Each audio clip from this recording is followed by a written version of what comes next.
Oh. Yeah, that's it. You are live. Do not swear. Well, you can swear as much as you want, really. We don't really care. You know, Stu, I do. It's all right. So here we are. Welcome to episode 8, series 2. Welcome to Becky Sinclair. Hi. Thank you very, very much for joining us. Thanks for having me.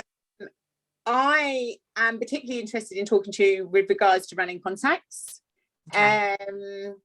And I think what I'd like to open it up with is why you became so popular with your running contacts workshop. What you think you brought to the running contact workshop, because your name is everywhere.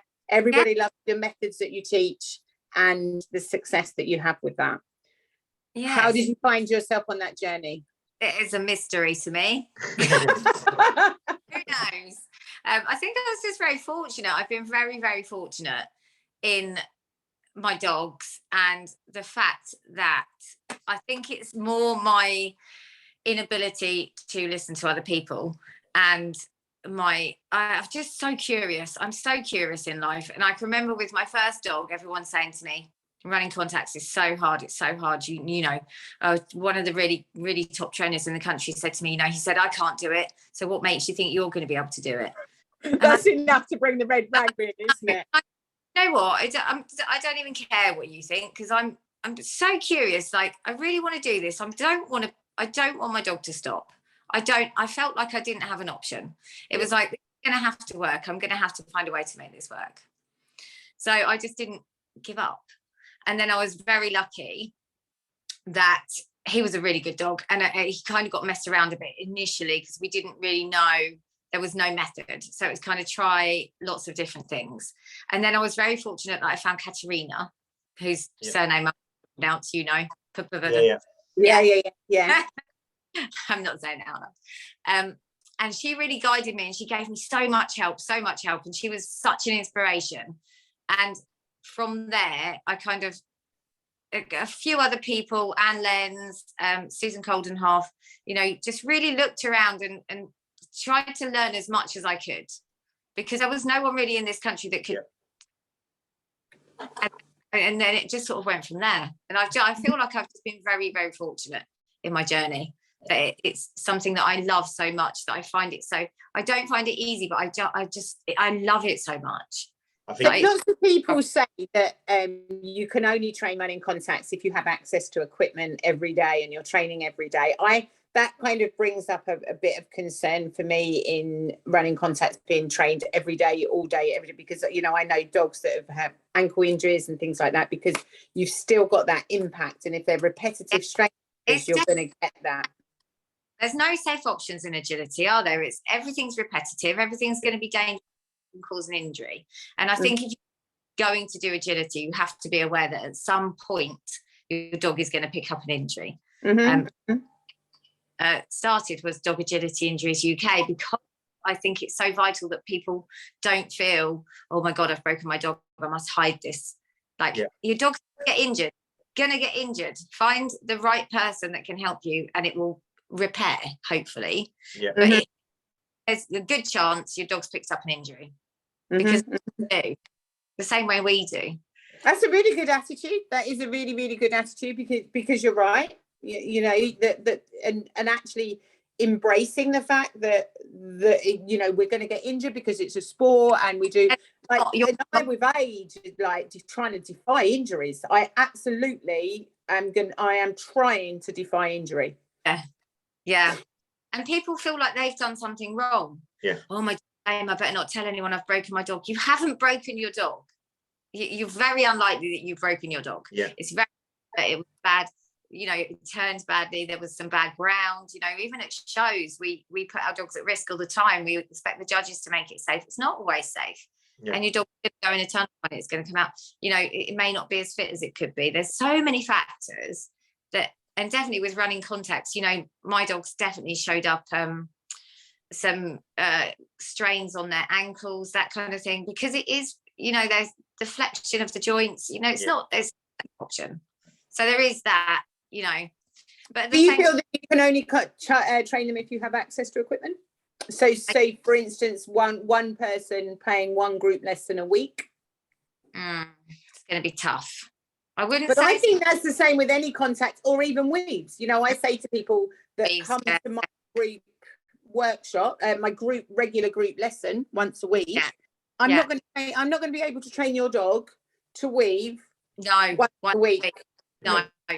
And I do say quite often, your running dog walk is the same as your weaves. It has to be proofed the same as your weaves. You know, if your dog went in at the third weave, people often say to me, "Oh, I didn't look. I didn't see if he got his contacts." Do you not look when your dog's doing the weaves? If your dog went in at pole 3, would you just carry on? No. It's the same concept. And the same thing when we're training weaves. Short, frequent sessions initially to build the behaviour. Yeah. And it's doable. It's just tough. Yeah, I've gone. I sat on the fence with Nairobi. I went spaniel in the end. She's a year, and I was like, "What should I do? What should I do?" And I've actually gone stop. I know, and I do think that. But I've gone stop with the intention of in a year and a half's time to then train running.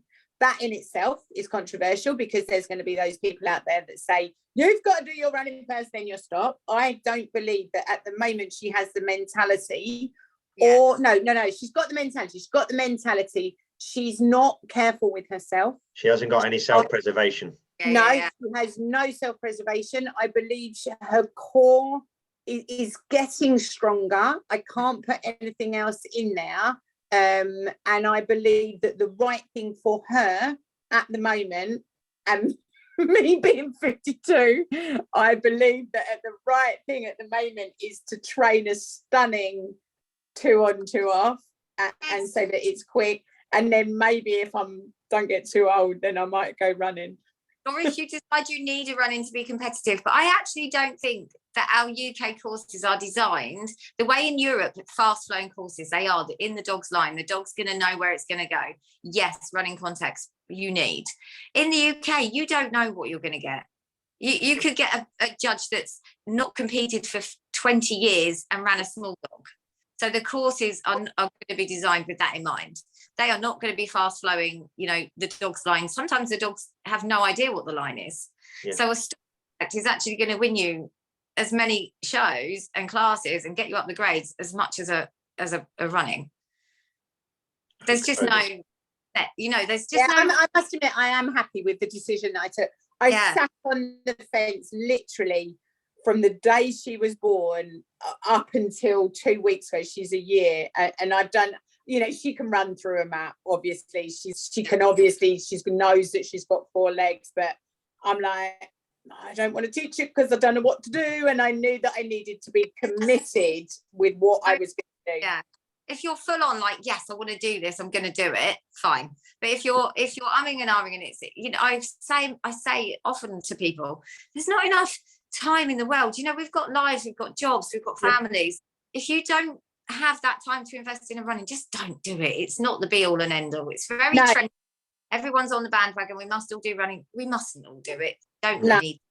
Not imperative. And it was interesting. I was sitting in the garden last night, and she does these little things she just wants to get attention around the other dogs. And rather than run off with my shoe, she actually backed up to this little box that I've got in the garden and put her 2 back feet on it. And I was like, boom! She wouldn't be doing that if I was doing a running contact. Exactly. And it's such a nice, clear, consistent criteria, and a good fast stop, like downward geek, a good fast stop is going to get you where you want to go. It's when people don't train anything thoroughly. What I would call a lucky contact, which is where I think running contacts were when they first came out, is most people had lucky contacts. Some dogs just do it. They do. Some small mediums, they just go, I'm just going to run through this contact, and you think amazing, but that is not the majority, and the majority and the dog doesn't know the criteria either, do they? So I think at some point, if they have no idea if they've done it right or wrong, but they just do it. No idea, which is fine. A lot of people, that's fine, and it really depends on your goals and what do I want to win. I said that the other day to somebody. We were talking about running contacts, and I said they are the most depressing but the most exciting thing in the world. The thing I struggled with Kit, so he was very easy. He's like 6, 7 now, so running contacts was quite a new thing for him for then, and he was amazing. But coming out of COVID, so he had a really nice rear leg split all through his career. Coming out of COVID, I noticed that he didn't have a rear leg split anymore. He bunny hopped with his back legs. And it got lazy, the same as all of our muscles. They weren't used to engaging and everything else, and we kept them fit for walking, but it's not the same as competing, is it? And so the muscle hadn't triggered, and I have to work now so hard on hydro and everything else just to try and maintain a split. I'm like, oh Jesus. No, actually, they don't split their leg. So that's where I say I've been very fortunate. My dogs they're very natural. Whether it's, I don't know, the foundations that I do, or it's just who knows. I call it magic sometimes. But they do big splits, and they're good at shaping and all that kind of stuff. But if your dog is not a natural, you can watch them run. And a lot of dogs, they don't naturally split. And then he was until bloody COVID. It's COVID's fault. And now it's been an ongoing battle. And he's a small. Yeah. And he's like ping with his 2 back feet. And I'm like, for God's sake, just stop it. We forget, don't we? Again, like left hand weave entries. This is a behaviour that needs constant maintenance, or you will get skills fade. With every behaviour, you will get a skills fade, which is why I think that training anything really young is a good idea, because then you've got to continue with that. And if you learn, just train it a bit later, because then you haven't got to the constant upkeep. It's continual. It's hard work. It is a lot of hard work. Hard work. It is hard work. Dedication as well, isn't it? It's dedication. Dedication to what we believe. You've got to do it, because if you hate it or you don't, quite often people, even when they come to me and I'm like, I really believe this method can work, but if you do not feel it in your heart and you can't transfer this, don't do it. Because the dog will never believe it, and then it will go off sniffing or pinging away, won't it? And that sometimes it just doesn't make sense to you.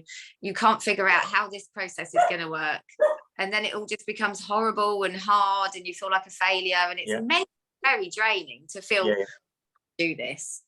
Nobody wants to feel like that. No. And it sometimes it can just be a lot of different circumstances. So just going on from that a little bit, like you just mentioned then about sort of mentally draining from a training point of view. Dog's barking. That's all right. We've had telephone. We've had telephone ringing and everything. Don't worry about it. So from a mental point of view, we're just going on to agility and sort of mental mindset. I'm not going to say mental health because that does my head in, but mindset from an agility point of view. Do you feel at the moment that more and more people are struggling? And do you think that's because there's a perception that they need to be better than they are? Yes. Bizarrely, everyone needs to be, everyone needs to be full on doing agility like their life depended on it. And we didn't have it in our lives 2 years ago. It's a weird. There's been a weird shift, I'd say, in the last 3 years, where there was a lot more people just went out and were happy to stay in grade 3 for forever. Just want to have a nice time, and now suddenly it's all very intense, and it's all like I must do, I must be this, I must do the fitness, I must do the nutrition. All those things are going to help, but you don't have to do it. What people forget what is important to them. If you just want to go and have a nice time, just have a nice time. I think we're all going to have a nice time, but and I think sometimes people, I've had it before where, because I want to go and win, I want to go and do events like Olympia and Crufts and everything else, I still want to go and have a nice time, and that's a nice time for me. But there's some really grumpy people at shows and really grumpy dogs. Miserable, heartbreaking to see, actually, because why just that is not why we do this sport. And we like you and I, the same. I love competing, I love I love top level. I want to get back to Olympia. I want to get to class. It makes me so happy. But if I didn't feel happy about doing it, I wouldn't even bother. No. I'd go out on the weekends, have a nice little run around, and go home. I try and remind some of my clients sometimes, like I look when I go, right, when you first started this, when you got your dog, before you even knew about agility, why did you come to your first agility class? Because I wanted to do something fun with my dog. Yes. That's it. A nice time. Or you hang out with your friends. Yeah. You have a around with your dog loves it. Like what I love most about teaching is that when the people turn up with their dogs and their dogs just look so happy, and their dogs like, this is when we get to play together, this is that, you know, their dogs are like, wow, this. And then they go to a competition there, and then they wonder why the dog goes off. I'm so stressed, and like what it is, you do get nervous. We all get nervous. Yeah, of course you do. But it can be overcome, and the pressure that people put on themselves is insane. Yeah, ridiculous. I say to them, if it stresses you out that much, why are you doing it? If you're so, why are you doing this? And I actually think that it's beyond agility. So I know people, and you read about people, you hear about people that, like, most of, certainly sort of like coming from Essex, so all of our shows are a long way away, really. And you're like, you get people that really like, oh, I can't afford the petrol, you know, fair enough. And like, I don't like driving the motorway, and you know, I don't like doing this, and I don't like doing that. And I'm like, oh God, you know, you're going to get to this show. Why are you even doing this? You know, because you've got to overcome so many mental barriers just to go and step in the ring with your dog. No wonder you're straight, you know, if you don't like driving, get somebody to give you a lift. Find a mate. Find a mate. It's total. I'm very much, I mean, the year, my best year agility wise, and my worst year in my personal life was combined with the fact that I completely ignored my home life. My relationship fell apart, and it was a catalyst to a huge disaster, but ended up fine anyway. But I was so focused on my agility, and I would never do that again. I would never put that. Agility is not the be all and end all. Like, I have a life that I love, you know, I have people that I love. People are more important. The people and the relationships and the connections that you make in your life are so much more important than the runs at a show. Yeah, I agree. Yeah, exactly that. And I think if I think COVID taught me that, actually, really, you know, it's I've got a weekend off this weekend, and I'm looking forward to going for walks and painting my fence and making my house pretty, and all of those things. Show, because I need these wins. Oh, it always bothers me when say, oh, you know, all the litter mates are doing really well and I'm so behind them. You're going to plateau. Where are they going to go? There's nowhere to go. Like there's a, you know, it's grade 7, boom. And then you have to look at that. Go on, sorry, Stuart. Then you have to look at, if you've got a litter like you're talking about, your litter mates, whatever, the people's lifestyles are completely different. Cannot compare. Yeah. You know, they've got different jobs, different families, different time, different money, different whatever it is. Personalities are different. So you look at me, my brother and my sister, Jesus, we are like wide spectrum different. Yeah. So the genetics of the litter being the same is just impossible, isn't it?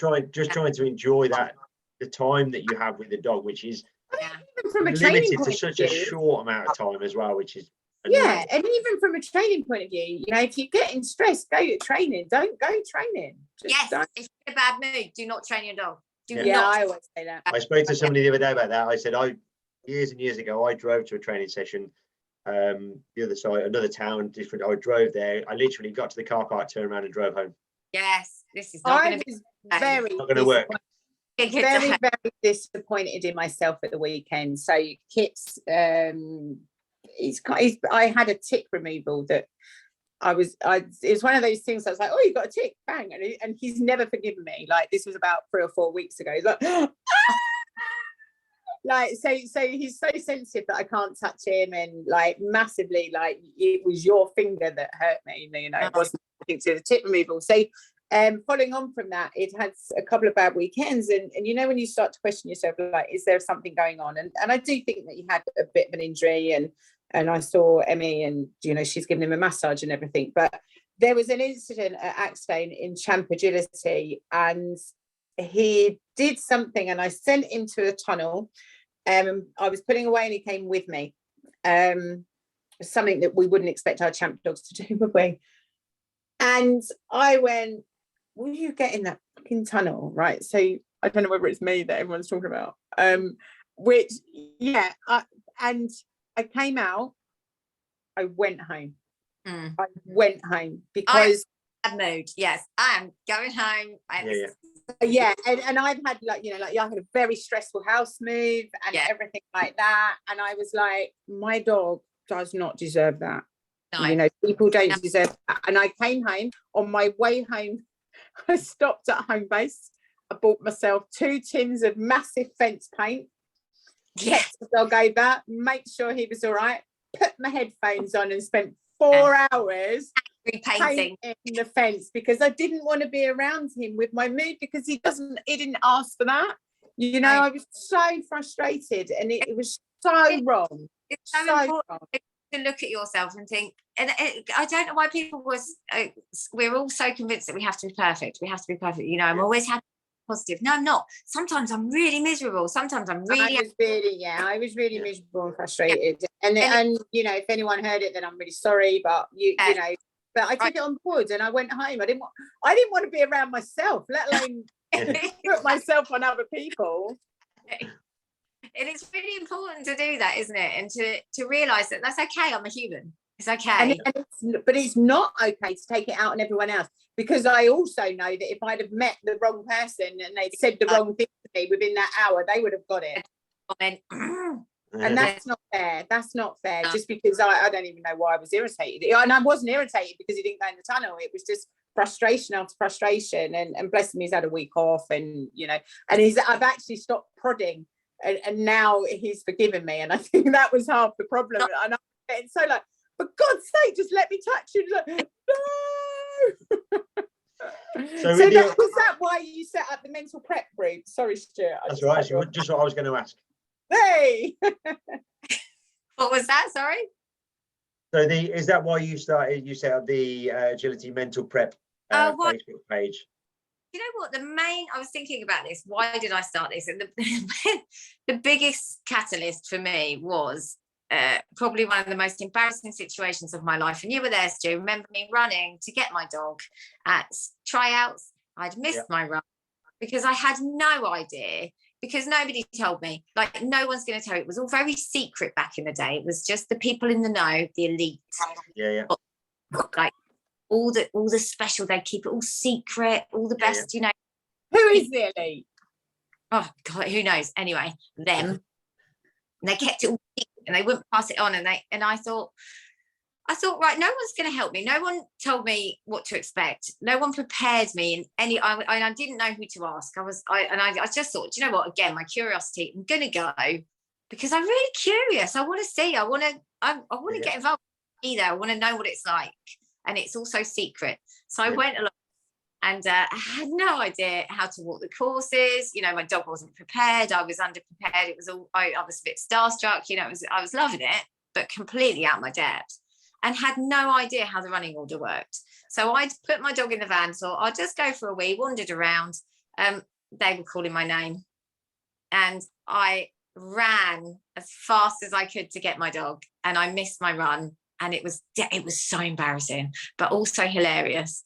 And from that point on, I thought, do you know what? I've really learned a very big lesson from this. If I can pass that on. And why is this stuff so secret? Like, why do we have to pay? Like, I had to pay for coaching sessions to one of the people that we all know that did it, the only person that did it. And I didn't even find... You have no idea what you're talking about.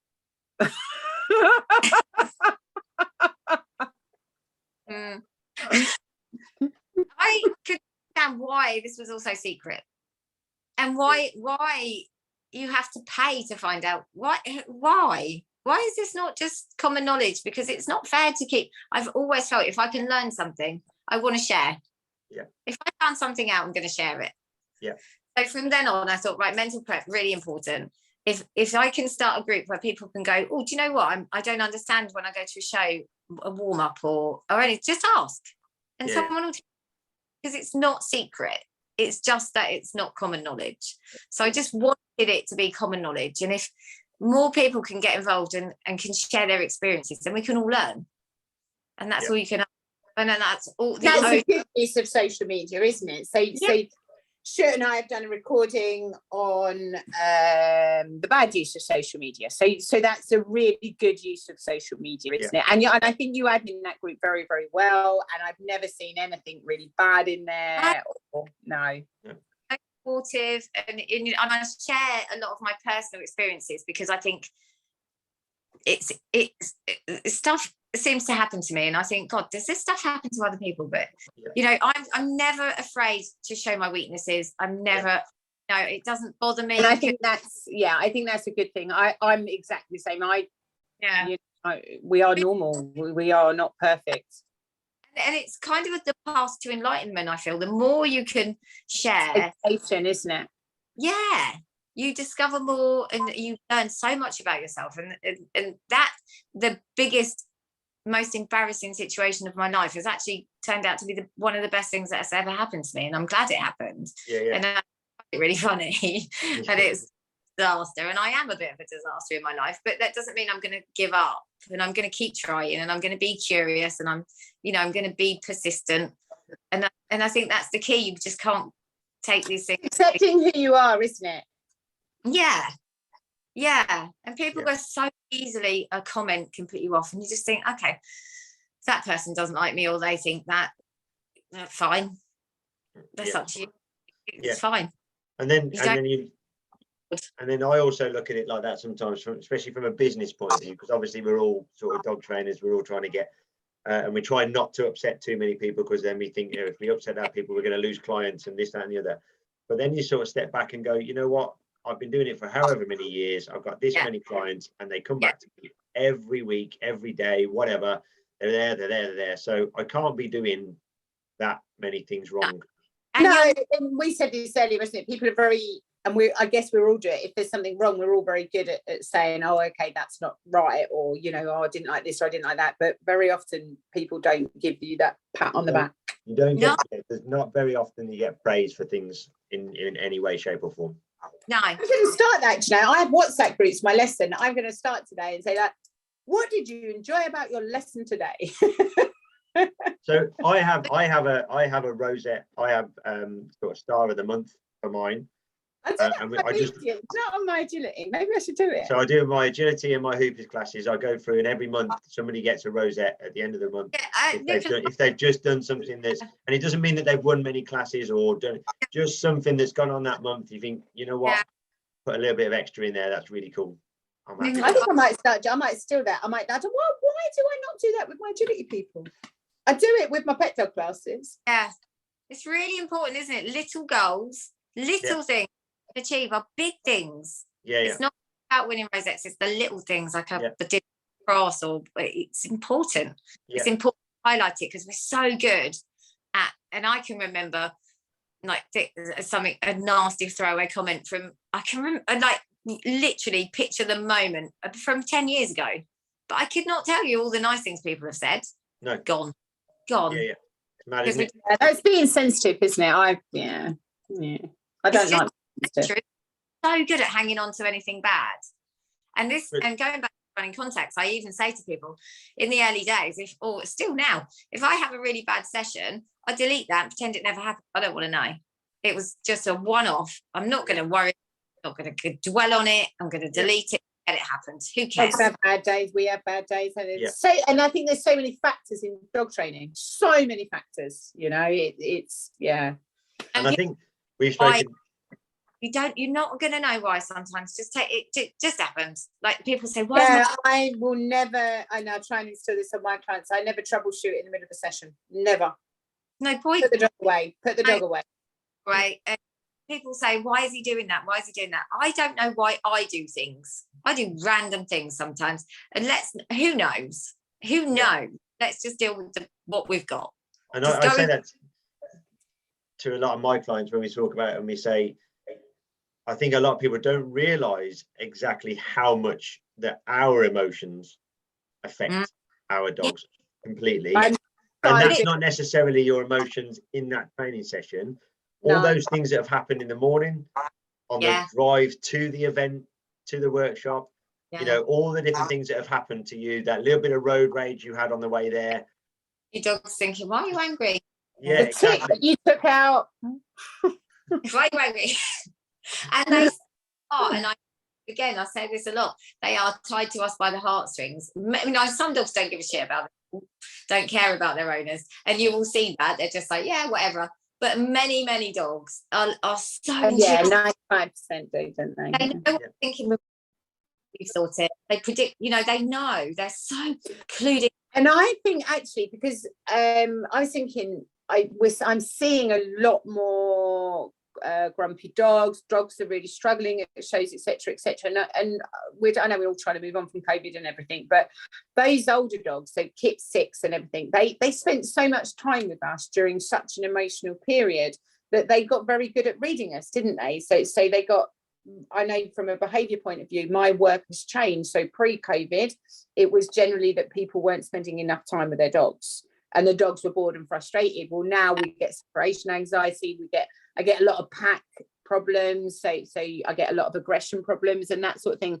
And I think it was because the dogs now read us so much better. I know that if I'm stressed and my dogs, I've got one of them, you know, like that moment where you're like, I've got to go out, oh, where's my keys? Oh, I forgot my water bottle. Oh, I forgot this. Oh, I forgot that. Kip will just stand there like, I'm not moving, she's going to drop something. My Roby will be like, what are we doing? Yeah. And they just read us all the time, don't they? And when we become anxious, they can't read us. They can't read us because we're erratic. Yeah, exactly that.